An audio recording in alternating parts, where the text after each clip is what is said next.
Imagine the thunderous clash of bronze against bronze, the earth trembling under the march of 1,000 soldiers. What did warfare look like in the epics untouched by the modern spectacles of technology? Dive into the annals of history, where the art of warfare was not just about brute force but a chess game played on vast fields with human pieces. We begin in the cradle of civilization, Mesopotamia, around 4000 BC. Here, the Sumerians, one of the earliest known civilizations, engaged in warfare that was largely ceremonial, designed to resolve disputes and consolidate power. Their armies, composed of foot soldiers equipped with spears and shields, were among the first to introduce the concept of organized military campaigns. As we shift our gaze to ancient Egypt, around 3000 BC, the narrative of warfare evolves with the chariot, a technology borrowed from the Hyksos invaders. Egyptian chariots, lighter and faster, became a symbol of royal prestige and a decisive tool in battles, such as the famous Battle of Kadesh. The Egyptians also demonstrated the strategic use of bows and arrows, making them formidable opponents in open combat.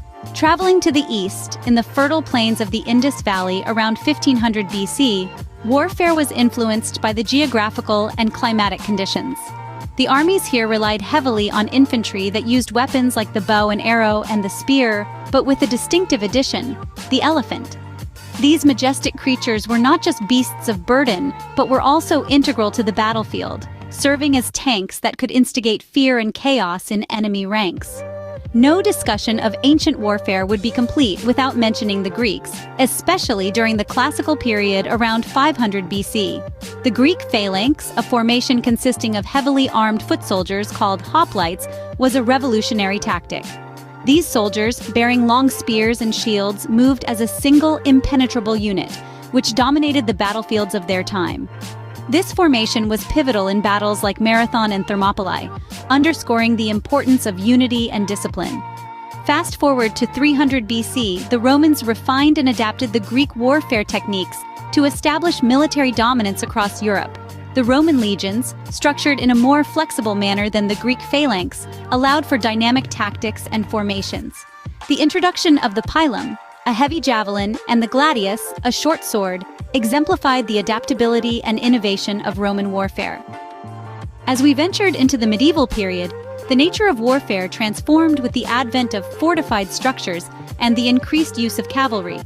The knights of medieval Europe, clad in armor and mounted on horseback, became the new face of warfare, wielding lances and swords with deadly precision.